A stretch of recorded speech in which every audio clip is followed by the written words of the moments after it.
सुल्तानगंज में राजद के संगठनात्मक चुनाव में बवाल, कुर्सी चली, चुनाव स्थगित। भागलपुर जिले के सुल्तानगंज में राजद के प्रखंड अध्यक्ष पद के चुनाव के दौरान भारी हंगामा हो गया। कुमैठा पंचायत के दीनदयाल किसान भवन में हो रहे चुनाव में विवेकानंद यादव और वर्तमान अध्यक्ष कैलाश यादव के समर्थकों के बीच तीखी झड़प हो गई, जो कुर्सीबाजी और मारपीट तक पहुंच गई।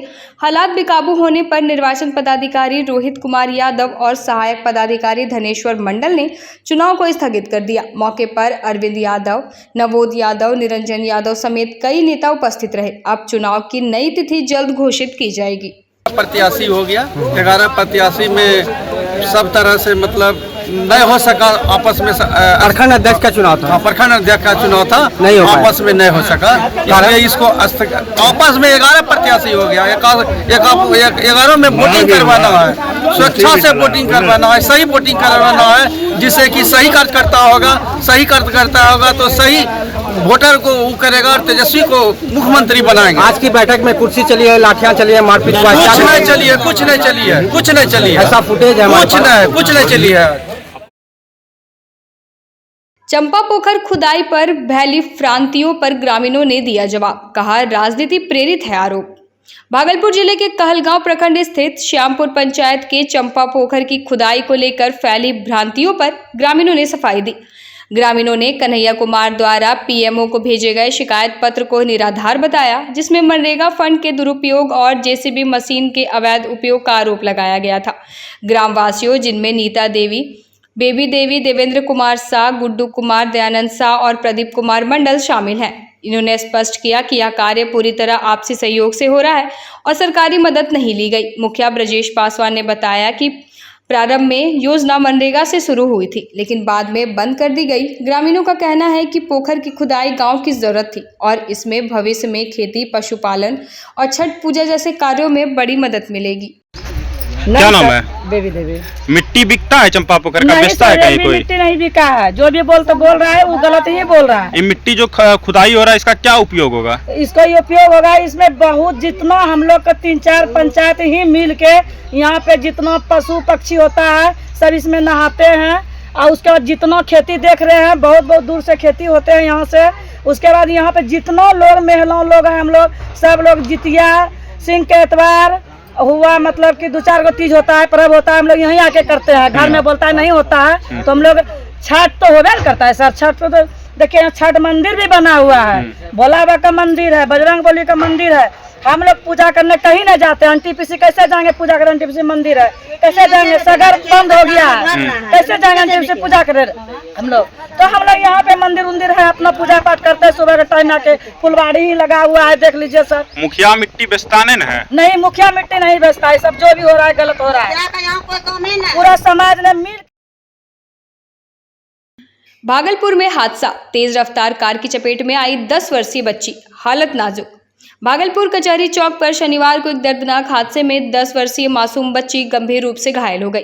रिपोर्टर श्यामानंदन सिंह के अनुसार बच्ची अपने परिवार के साथ टोटो में सवार होकर बाजार जा रही थी। तभी तेज रफ्तार से आ रही एक कार का दरवाजा अचानक खुल गया। उसी समय टोटो वहां से गुजर रहा था, जिससे बच्ची टक्कर के बाद नीचे गिर पड़ी और गंभीर रूप से घायल हो गई। स्थानीय लोगों ने तुरंत उसे अस्पताल पहुंचाया, जहां उसकी हालत नाजुक बनी हुई है। हादसे के बाद कार चालक मौके से फरार हो गया, जबकि पुलिस ने गाड़ी जब्त कर ली और चालक की तलाश जारी है। स्मार्ट सिटी की स्मार्ट लाइटें फेल, भागलपुर में फिर लौटा ट्रैफिक जाम। स्मार्ट सिटी योजना के तहत लगाए गए ट्रैफिक सिग्नल कुछ ही दिनों में खराब हो गए, जिससे शहर के प्रमुख चौक चौराहों पर ट्रैफिक व्यवस्था चरमरा गई। खराब लाइटों के कारण वाहन चालकों को भारी परेशानी का सामना करना पड़ रहा है। वाहन चालक अजीत कुमार यादव ने कहा कि लाइट काम कर रही है या नहीं समझ नहीं आता और जाम में फंसने वाले मालिकों से डांट भी सुननी पड़ती है। इससे ड्राइवरों पर मानसिक दबाव बढ़ रहा है। वहीं अधिकारी चुप्पी साधे हुए हैं और कोई जवाब देने को तैयार नहीं। जनता सवाल कर रही है कि स्मार्ट सिटी सिर्फ कागजों पर है। बहुत दिक्कत होता है, जाम में घंटों पड़ा रहना पड़ता है। उसके बाद मालिक का झगड़ा मिलता है, लाइट बुझने के बाद उसके बाद ट्रैफिक पुलिस नहीं रहता है वहाँ, उसमें भी दिक्कत रहता है। मालिक बोलता है, झूठ बोलता है, लोग लेट करके आता है। लोग अक्सर बंद रहता लाइट? हाँ, अक्सर बंदे रहता है। एक दिन चलता है, 15 दिन बंदे रहता है, 8 दिन। क्या होना चाहिए? चालू होना चाहिए, नहीं तो साफे बंद कर दे। क्या नाम है? अजीत कुमार यादव। माई बहन योजना के तहत गरीब महिलाओं को 2500 रुपये प्रति माह देगी कांग्रेस। अजीत शर्मा। बिहार विधानसभा चुनाव से पहले कांग्रेस ने महिलाओं को साधने के लिए माई बहन योजना की घोषणा की है। भागलपुर विधायक अजीत शर्मा और महिला कांग्रेस अध्यक्ष कोमल सृष्टि ने प्रेस वार्ता कर बताया कि इस योजना के तहत चुनाव जीतने पर गरीब महिलाओं को हर महीने 2500 रुपये उनके खाते में डाले जाएंगे। अजीत शर्मा ने महंगाई और बेरोजगारी के मुद्दे पर सरकार को घेरा और कहा कि महागठबंधन की सरकार बनने पर यह योजना तुरंत लागू की जाएगी। ये जो मैनिफेस्टो है या आपका जो आप दिखा रहे हैं, तो इसमें महागठबंधन के नेताओं का तस्वीर नहीं, वो हर पार्टी अपना में करती है, लेकिन शब्द लिखा हुआ है महागठबंधन। आप देख रहे हैं लिखा हुआ है महागठबंधन सरकार बनने का योजना। हम लोग सब साथ मिलकर चुनाव लड़ रहे हैं। फोटो जो लगाया गया है वो कांग्रेस का है। नहीं, इसलिए लगाया गया है, कांग्रेस पार्टी के हम विधायक हैं, ये कांग्रेस पार्टी के जिला अध्यक्ष है, ये ऑब्जर्वर हैं, और निश्चित तौर पर आप देखेंगे हम लोगों ने जो काम किया, इसलिए कांग्रेस पार्टी का है। हम लोगों ने जो आपको कर्नाटक में जो 2000 रुपये प्रति माह दे रहे हैं, आप देख रहे हैं कि कर्नाटक में जो हम लोग दे रहे हैं, जो लोग परिवारों को 10 किलो चावल भी दे रहे हैं, ये हम लोग जो दे रहे हैं हम लोगों ने किया है। और इस बार जो बिहार में तय हुआ है कि 2500 रुपये हम लोग देंगे, ये हम लोग महागठबंधन ने तय। ये जो रजिस्ट्रेशन अभी मान लीजिए आप करेंगे, घर घर जाके करेंगे, इसका दुष्प्रभाव या उसको दुष्प्रभाव नहीं कहा जाए। यूपी में लोकसभा चुनाव के समय आपके कांग्रेस कार्यालय में इसी योजना को लेकर काफी सरकार नहीं बनी, जिसके कारण से वहाँ लंबी कतार लग गई और काफी विरोध हुआ। महिलाएं जो है कांग्रेस कार्यालय पे घेराव प्रदर्शन। नहीं, वो वर्कर्स की कमी रहेगी, ये बताने में हम लोगों ने कहा है कि जब सरकार बनेगी महागठबंधन की, तब हम ये फायदा दे पाएंगे। ये वहां लगता है कि नहीं बोल पाए, लेकिन हम लोग कह रहे हैं कि महागठबंधन की सरकार बनने के बाद साफ शब्दों में ये सब महिलाओं को जा रहा है।